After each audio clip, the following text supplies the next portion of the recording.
আমাদের সরকার যেভাবে হোক যদি ভিসা উন্মুক্ত করে দিতে পারে তাহলে জিহাদের জন্য বহুত যুবক যাবে। কুকুরের মতো পাখির মতো গুলি করে মারতেছে ওখানে। আমার যতটুকু আছে আমি আমার ইমানের দায়িত্ব দিয়ে আমি প্রতিবাদ জানাচ্ছি। আমরা বাংলাদেশের সমস্ত মুসলিম দলবল নির্বিশেষে একত্রিত হয় এদের প্রতিবাদ করবো ইনশাল্লাহ। আমাদের সরকার যেভাবে হোক যদি ভিসা উন্মুক্ত করে দিতে পারে তাহলে জিহাদের জন্য বহুত যুবক যাবে। এটা কোনো হবে না, এটা জিহাদের জন্য সবাই প্রস্তুত।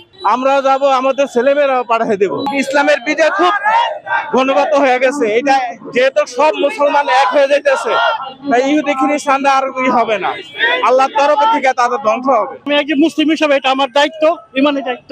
আমার মুসলিম ভাইরা কেউ বিনা বিচারে কুকুরের মতো পাখির মতো গুলি করে মারতেছে ওখানে। আমার যতটুকু আছে আমি আমার ইমানের দায়িত্ব দিয়ে আমি প্রতিবাদ জানাচ্ছি।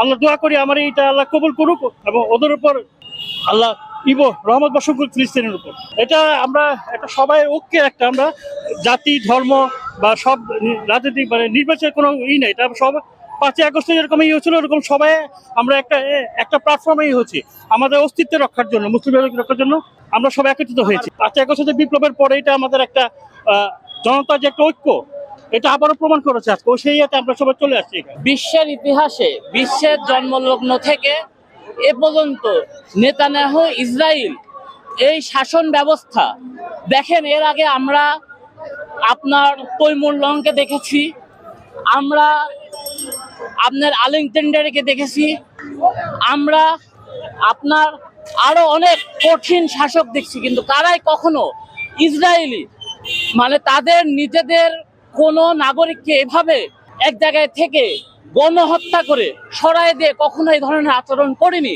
বাট ইসরায়েলি বাহিনী বা এই আইডিএফ নেতানিয়াহু ইহুদি এই অবৈধ রাষ্ট্র আজকে যেভাবে এই অন্যায় করতে সেটা পৃথিবীর ইতিহাসে কখনো ঘটেনি।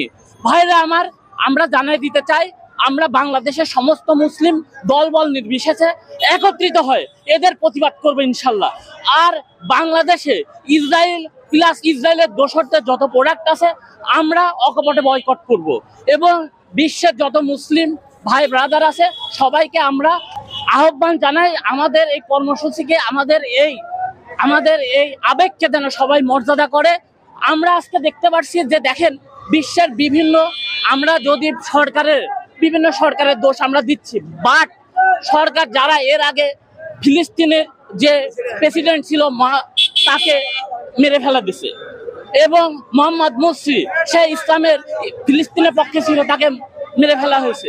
ইমরান খানের পাছার নিচে গদি নাই, মাহাতির মোহাম্মদ পাছার নিচে গদি নাই। আজকে যারাই ইসরায়েলের বিপক্ষে কথা বলতেছে তাদের কারোরই পাছার নিচে গদি নাই। কিন্তু আমরা সাধারণ জনগণ যদি আমরা আজকে ফিলিস্তিনের পক্ষ নেই তাহলে সরকার প্রত্যেকটা সরকার আমাদের বাংলাদেশ সরকার সহ বিশ্বের বুকে যত মুসলিম সরকার আছে সবার হাত শক্তিশালী হবে, তারা একটা পদক্ষেপ নিতে তারা আরো সাহস পাবে। আমি আশাবাদী আমরা সহ সাধারণ জনগণ সহ সরকার এবং বিভিন্ন দেশের মুসলিম সরকার যাদের মধ্যে মানবতা আছে তারা যেন সবাই একসাথে একত্রিত হয়ে এই জালেমদের বিরুদ্ধে আমরা কঠিনভাবে প্রতিহত করতে পারি। ধন্যবাদ। দুনিয়ার মুসলিমরা এক হও, এক হও। জিন্দাবাদ, জিন্দাবাদ। ট্রাম্পের চামড়া